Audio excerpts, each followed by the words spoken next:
only way to take a nation to war is with the informed consent of the American people. The informed consent of the American people. President Trump has made it much harder for the next president to achieve that goal by gutting the Iran nuclear deal, one that, by the way, the Trump administration itself admitted was working, certified that it was preventing progress toward a nuclear Iran. My issue is that because of the actions of Donald Trump, we are in a situation where they are now Iran is starting to enrich uranium again in violation of the original agreement. Obviously, Mr. Trump has no strategy. He is going from crisis to crisis, from escalation to escalation. What we need to do is have an international coalition.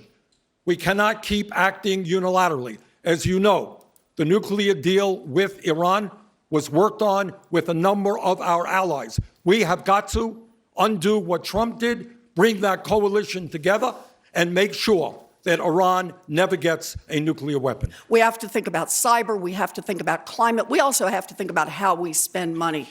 We have a problem with a revolving door in Washington between the defense industry and the Department of Defense and the Pentagon.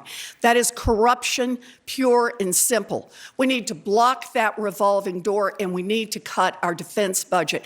We need to depend on all of our tools, diplomatic, economic, working with our allies, and not let the defense industry call the shots. Donald Trump is taking us pell-mell toward another war.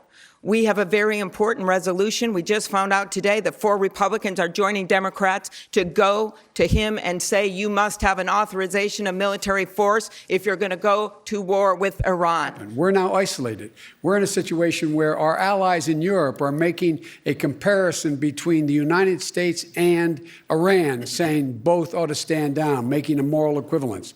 We have lost our standing in the region. We have lost the support of our allies. The next president has to be able to pull those folks back together, reestablish our alliances, and insist that Iran go back into the agreement, which I believe with the pressure applied as we put on before, we can get done. We are spending dramatically too much money on defense.